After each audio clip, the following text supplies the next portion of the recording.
Hey guys, the name of the game today is Space Harrier for the arcade, SEGA, arcade, and this game is totally SEGA.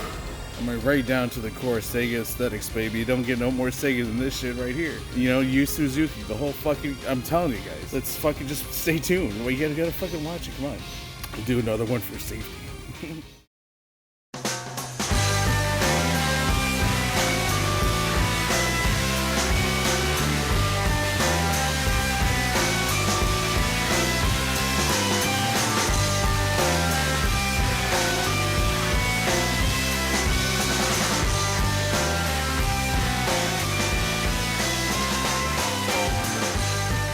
Man, let me tell you what, it is good to be back. You know, I hope you guys like the video. Even if you don't, I don't care. You know, I love my haters. Oh, look at that. Classic title screen with the one-eyed woolly mammoth and the guy waving. Welcome to the fantasy. Hello. Get ready. Oh, yes. Welcome to the Fantasy Zone. Oh, man. So many fucking memories coming back. You know, this is like my childhood right here. I remember seeing it in all the arcades. I remember seeing a couple playing it. Like the fat woman was sitting on the skinny guy in the moving cabinet. I mean, that was really weird to see as a kid. Wait, check this out. Feel free to pause that one if you need to. Alright, man, let's get this shit started. Let's get this shit started! Credits up the ass. You know what I'm saying? That's how we do. We don't want no interruptions, no game overs, none of that shit. Just blasting the shit out of weird alien creatures in the fantasy zone. The Fantasy Zone is actually another SEGA game that I'll have to play some other time. I don't think there's officially a crossover between the two, but actually I think there was gonna be. But I'll explain that whenever I play that one. For right now, let's focus on just Space Harrier for the arcades, which was released in 1986, and like I said, designed by none other than you, fucking Suzuki. Who is also, of course, famous as the designer of Hang On and Super Hang On, you know, among others. No, I'm just kidding. No, seriously though, the man is a legend in terms of Sega arcade games. He's kind of like the Sega's answer to Miyamoto in a lot of ways. He's in terms of like just designing so many different types of games and so many of their most famous titles. But yeah, this is, I guess, actually also considered the first what they call an on-rails shooter. And in case anybody's not really sure what the fuck that means, basically an on-rails shooter is when your character is essentially stationary, but like the enemies are kind of like coming towards you. So like another example of an on-rails shooter would be like Rez, or the predecessor to that was Panzer Dragoon. Actually, Sega did release an arcade game that was also an on-rails shooter called Rail Chase, and that one was so called because you know, they were on they were inside a what is it, like a mining cart, and that's essentially the idea. It's as if you're on a set of rails, like a choo-choo. It says, "I choo-choo-chooed you," and it has a picture of a train on it.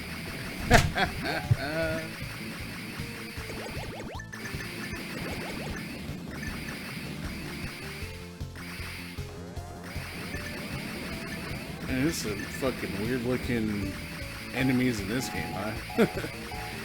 That's another thing this game is pretty famous for, is its overall look and design, and the fact that you constantly run into shit that just pops up out of nowhere.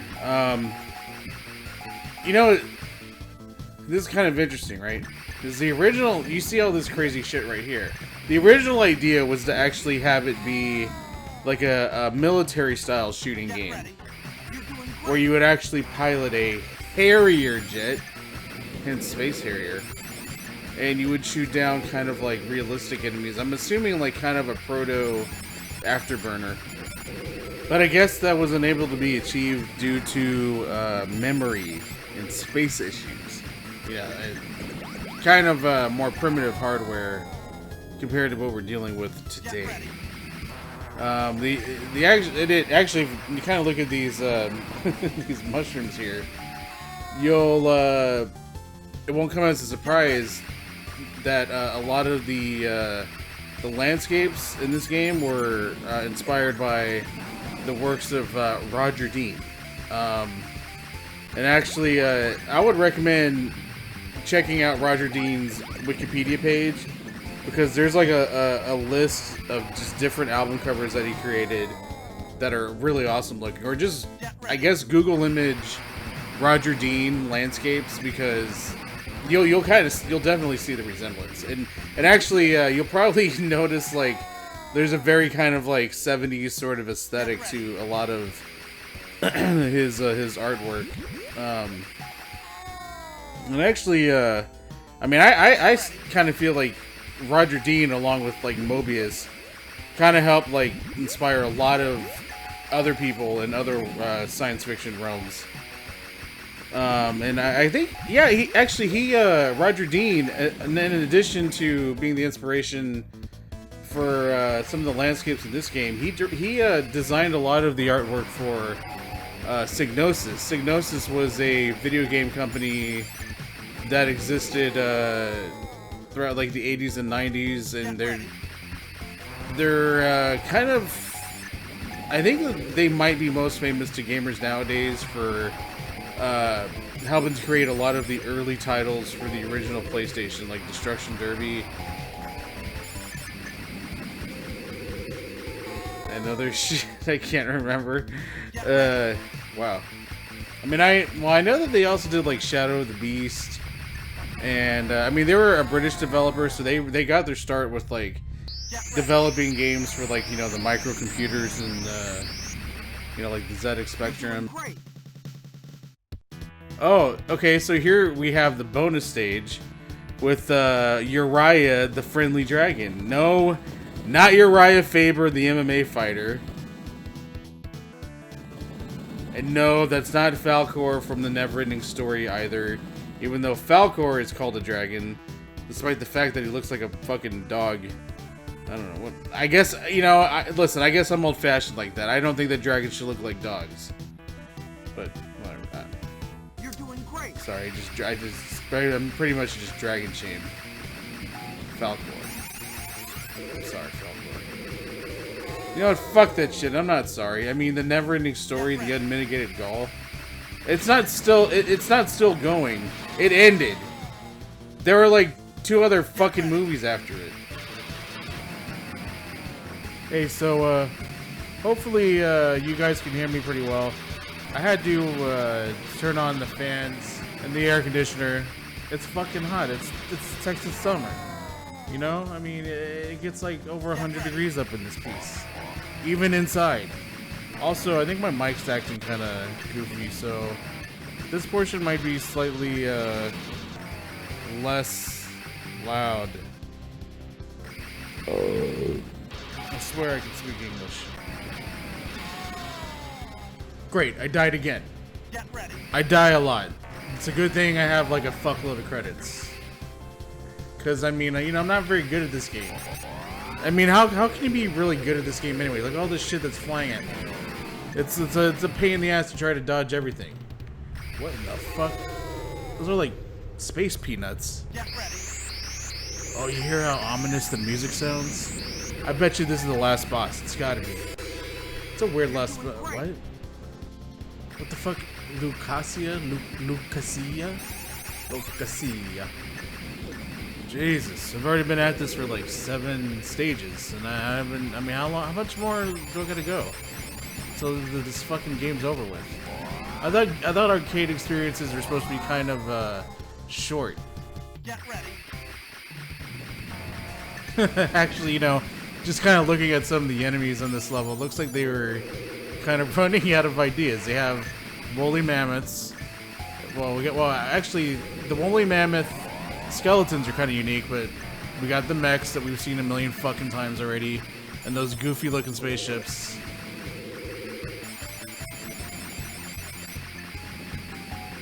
But hey, at least we got good music to listen to.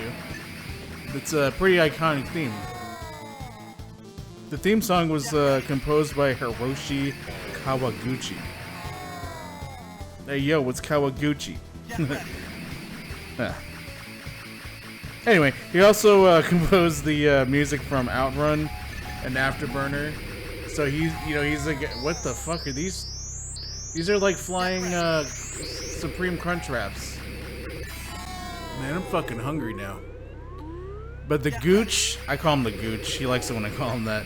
He also, he's the guy who did that one song that goes like, and he also does the one that goes like, and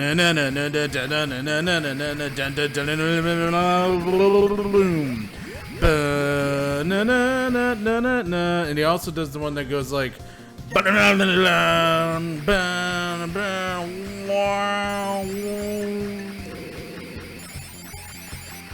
he was also in the SST band, or SEGA Sound Team band, which was like an actual band that played rock music, like a band dedicated to just playing songs that you heard in all kinds of Sega arcade games.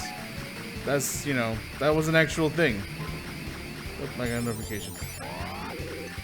You know what else I just learned? Actually, in Japan, this game was advertised as a Turrican, or body sensation, arcade game. Body sensation, huh? Well, sign me the fuck up. Get ready. Well, apparently it was because the cockpit. You know, I remember how I mentioned earlier when I was a kid and I saw this couple in a cockpit version of the cabinet, and the fat lady was on top of the skinny guy, and it looked really weird, and it was moving sideways, and it was just kind of weird for a little kid to see a fat woman like riding a smaller guy. And yeah, I guess that's kind of where the whole body sensation or Turrican part comes in. Revy, stage 9. What the how long is this fucking game?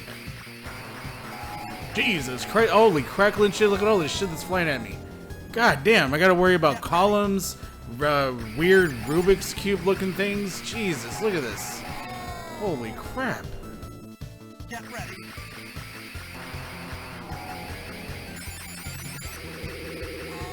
By the way, I like the way that they tried to make this level unique is by just changing the colors of all the different random or recycled assets. Just kind of just throwing the same thing at you, but in different colors. You know, this game is taking a little longer than I was hoping. It really is. And I know it would be a disservice to you to drag you through a long slog.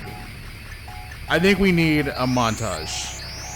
Yeah, that's exactly what we need. And I know the best way to do it. Check it out. Get ready.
There it is, baby. I win. All right, Uriah. Let's go. And it's about fucking time. Man, that I swear that was about 10 stages too long. All right, let's enter the credits. Let everybody know that we were here. Alright, y'all, that was Space Harrier. Thanks for watching.